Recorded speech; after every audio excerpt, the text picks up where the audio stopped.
Hey, Paint Yogis. Hello and welcome to this episode of Paint Yoga. I'm your hostess, Allison Rollins, deeply educated and widely experienced transformational life coach.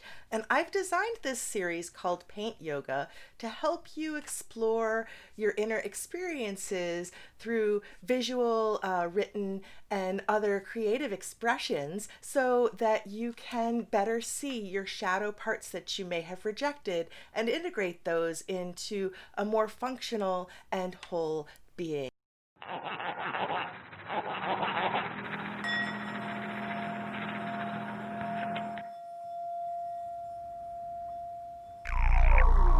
Om Namo Gurudev Namo.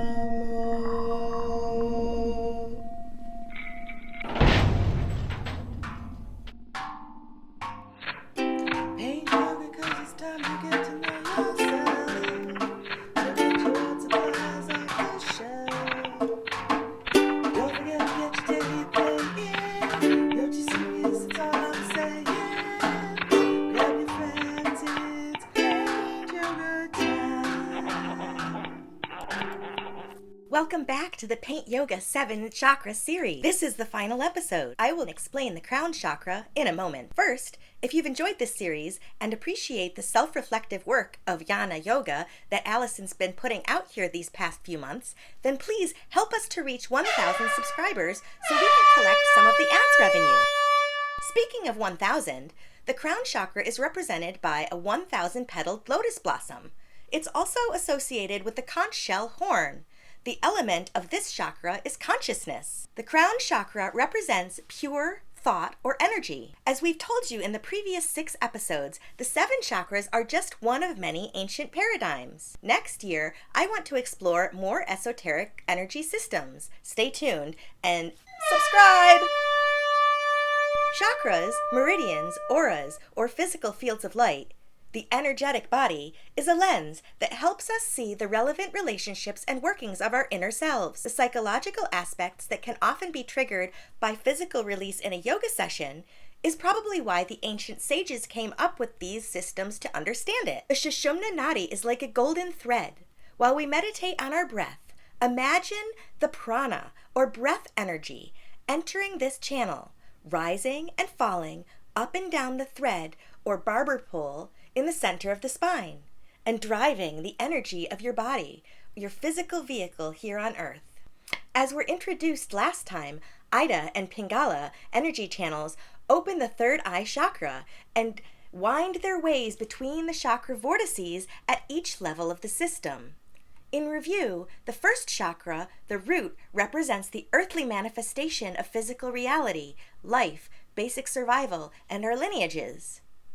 The second, or sacral chakra, is our center of creativity and pleasure, water, and procreation. The third, solar plexus, is the fire of tapas, or the level of our actions. Here is where we command our own will. Karma is created and destroyed here. The fourth, heart chakra, is made of air. This is the level where we connect the physical world to our intention and begin to seek meaningful connections. The fifth, throat chakra, connects to the level of sound and communication. This is the level where we connect to the collective human experience and begin to access the instinctual human knowledge inherited from our ancestors. The sixth chakra is made of light and is the basis of our circadian rhythms, metabolism, and intrinsic drive. And now we are in the last chakra, the crown chakra. The consciousness chakra is associated with the death of physical reality and rebirth as pure spirit.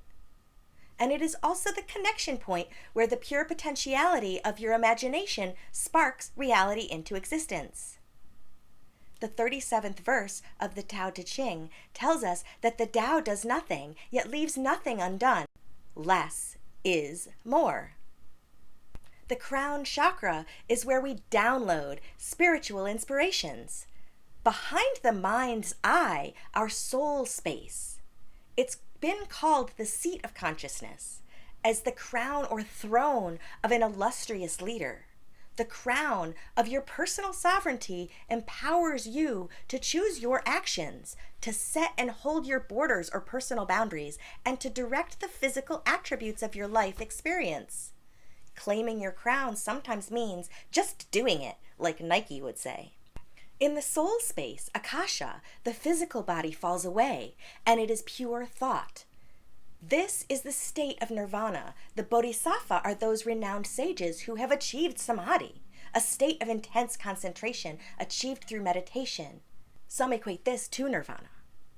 In Hindu yoga, this is regarded as the final stage at which union with the divine is reached, or that stage before death.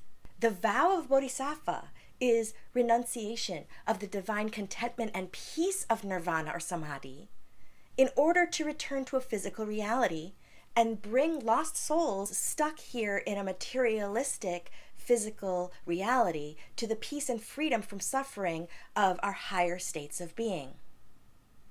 With the culmination of energy drawn up the Sushumna through examined and balanced levels of our subtle body, this 7-part Paint Yoga Chakra series comes to an end. As is the nature of our breath, of the Sushumna Nadi, Ida, and Pingala, the system is dynamic. This is not a static staircase to ascend and thereby reach a final destination, but a full-time high-rise elevator, continuously shuttling your ideas into manifestation and physical experiences into the thoughts that create your story, transmuting your attitude to behavior, your thoughts into emotions and actions. I recommend continuing your internal explorations by yourself or with a life coach such as Allison. Please subscribe and look for Paint Yoga animated series starting in January of 2021. There will be more esoteric information like this in simple animated format for younger audiences. I keep a summary of Deepak Chopra's 7 spiritual laws of success on a poster by the door. Richard Wehrman's illustration from his book with Cindy Dale, the Subtle Body Coloring Book, Goddesses from Ekubami Charles Illick's Shakti Coloring Book, and exercises from Brenda Davies' 7 Healing Chakras and Julia Cameron's The Artist's Way will be used as inspiration for all of the episodes. I'm hoping to bring you one episode of animated characters, how to draw faces, cats, figures, all that sort of stuff. It's going to be great. So one more time, subscribe! It's going to be great. Subscribe! So that's that. I hope you enjoyed the work today. I hope you'll see some immediate benefits and continue to see your growth and expansion into your new whole being through this process. Thank you for the watch. Please visit my website, teachingithacawellness.com, for details on how you can support me.